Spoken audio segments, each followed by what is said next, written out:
বাংলাদেশের বাইরে বেড়ে ওঠা বংশোদ্ভূত ফুটবলাররা জাতীয় এবং বয়সভিত্তিক দলে খেলার বদলে যাচ্ছে দেশের ফুটবলের আবহ। দলে যেমন বাড়ছে প্রতিযোগিতা, তেমনই বেড়েছে প্রত্যাশাও।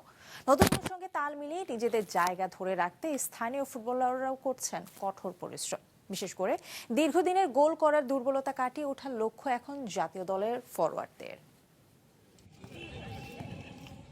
এবছর এখন পর্যন্ত 3টি আন্তর্জাতিক ম্যাচ খেলেছে বাংলাদেশ।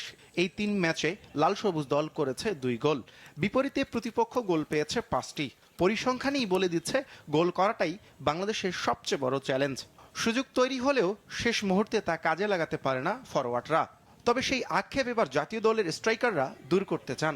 এখনকার টিমটা কিন্তু আপনি দেখেন অন্যরকম একটা টিম, মানে সবার ভিতর সবার যে বন্ডিংটা, তার ভিতর আরো নতুন নতুন প্লেয়ার আসতেছে। টিম যদি একসাথে আমরা খেলতে পারি, যে আমাদের যে ন্যাচারাল খেলাটা, এটা যদি মাঠে আমরা খেলতে পারি, অবশ্যই আমার মনে হয় যে আর আমরা চ্যাম্পিয়ন হব। আর ফুটবল হলো গোলের খেলা, আর আমি যে পজিশনে খেলি আমার সবসময় গোল দরকার। আমি যদি গোল না করতে পারি, আমি যদি গোল করতে ব্যর্থ হই, সবসময় আমি জিরো, এটা স্বাভাবিক। আগামী 4 থেকে 12 নভেম্বর ঢাকার জাতীয় স্টেডিয়ামে হবে দক্ষিণ এশিয়ার বিশ্বকাপ সাফ চ্যাম্পিয়নশিপ। এই টুর্নামেন্টের জন্য জাতীয় দলে অন্তত 5 জন বিদেশে বেড়ে ওঠা বাংলাদেশি ফুটবলারকে অন্তর্ভুক্ত করার পরিকল্পনা করেছে ফেডারেশন। সম্ভাব্য তালিকায় আছে যুক্তরাজ্যে বেড়ে ওঠা ফুলহামের বয়সভিত্তিক দলের উইঙ্গার ফারহান আলী ওয়াহিদ, ফরওয়ার্ড জায়ান হাকিম সহ আরও কয়েকজন। তাদের অন্তর্ভুক্তি দলে নতুন মাত্রা দেবে বলেই বিশ্বাস জাতীয় দলের ফরওয়ার্ড ফয়সাল আহমেদ ফাহিমের।